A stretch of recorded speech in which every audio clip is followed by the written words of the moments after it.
Move into your preparatory process, getting very relaxed. This is a short meditation, so relax every single muscle in your body, get very comfortable, press pause, and I will be here waiting for you when you return.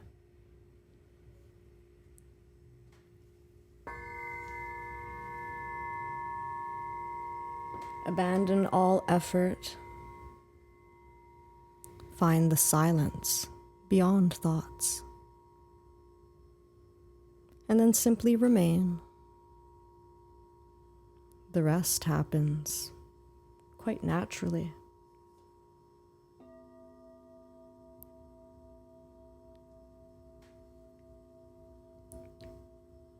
Feeling your body buzzing, expanding,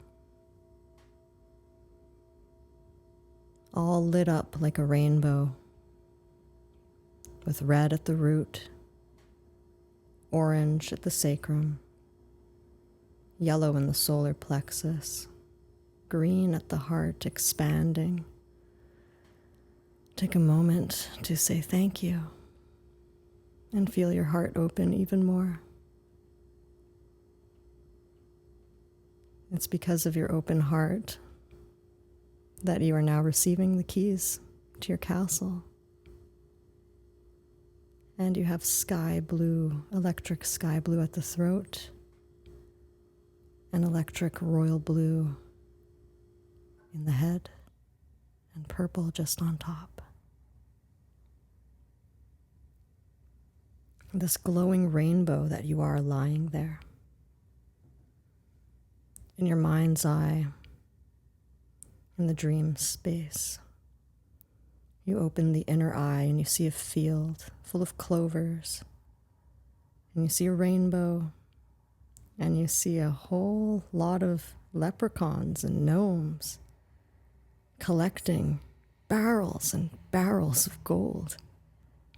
And you notice all the clovers are 4-leaf clovers. It's a beautiful sunny day and the skies are blue. And all these leprechauns and gnomes seem awfully busy. Like they don't have any time for you.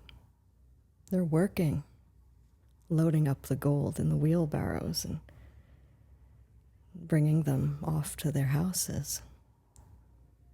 And you can see them working from behind, little cracks showing in their bums like plumbers. And you approach one of them and you say, "Where's my gold?" And he tells you you have the golden ticket. He gives you a 4-leaf clover. And you thank him and you put the 4-leaf clover in a pocket by your chest, close to your heart.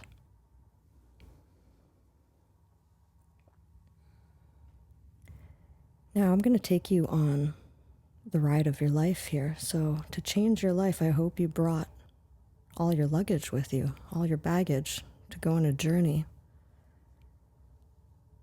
to your new life. Turning to the right, you see a little river, a little ravine, and a ginormous, huge tree of life just beyond. With your luggage, you carefully cross over the ravine, make your way to the tree of life. And you see there is a doorman who looks like Pan, with goat feet and horns on his head. He seems very friendly. He says to enter, you must pay with your baggage. You must leave it behind. Right here with the compost worms. And you see the compost worms are huge. Not as big as the worms on Dune, but pretty big. But they're rainbowy and made of light. And after having struggled with all that luggage just across that little ravine, not even a very big distance, you're happy to let all that luggage go. I mean, you want to start a new life anyway. So, you leave your luggage. He asks for your shadow, shame. You say it's in the luggage. Your shadow ego. Yep, it's in the luggage. All of it's there. He looks at you with with so much pride. He's proud. He said, "You overpaid. Here, please accept your change." And he gives you 3 gold coins.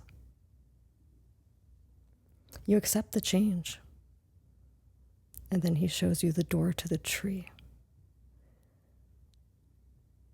To enter the tree, you just have to hug the tree in that special spot and share your gratitude with the tree. And as you hug the tree, this big green light appears, and you feel yourself getting your heart, your spine, your whole body made of light, just getting sucked up and into the tree. And you get sucked up right up to the top, into the branches of the tree.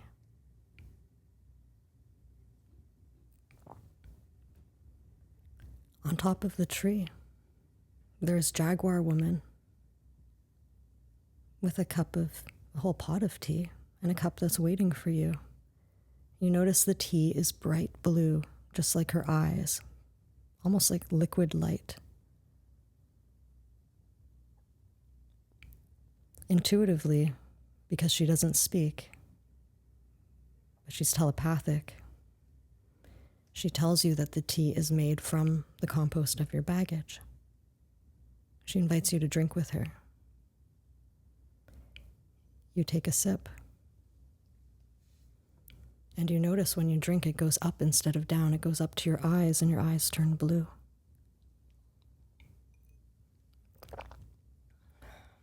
It's a very special brew. You swirl it with your spoon 3 times, and you get mesmerized into the swirling of the tea. Almost falling into a dream within a dream. You look up, and you don't know how you didn't notice this before, but there's a giant cobweb with 3 giant friendly spiders named Skuld, Erlder, and Verdandi. They are the Norns, the weavers of destiny, in spider form, at the top of the tree instead of at the roots. You take notice of this and say, "That's interesting." And with this big, beautiful, glistening web, you notice there's 3 lines that were left unwoven, going all the way down to the bottom. Kind of like Rapunzel's hair, just going all the way down. But one of the lines would be too thin, so you braid them together to make it strong enough. And then you slide down the woven braid, and you arrive on the shore of Lake Superior. The lake is frozen. It's starting to snow. You hear snoring. The snoring gets louder and louder.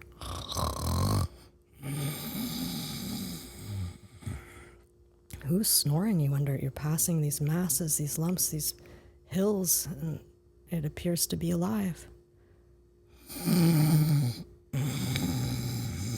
Louder snoring.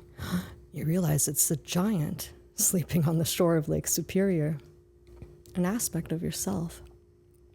You decide to awaken the giant. You awaken him gently and say, "It is time." And he was waiting for you to wake him up. He gets up and he walks with you. It starts snowing more heavily. He carries you. He shelters you. He carries you further and further till you arrive where you think it's the other side of the tree. And you see a whole bunch of people with their luggage and the muddy, slippery pathway, all going to the same castle over there. And you say, "I hope that's not where I'm going." And someone calls out your name. You look, it's your brother, either from this life or another life, on a high horse. And he said, "No, come here, you have the ticket." And he points towards your guide, who's in a kite. The kite has a diamond-shaped balloon, and you go into it, and it takes you to your castle in the Crystal City.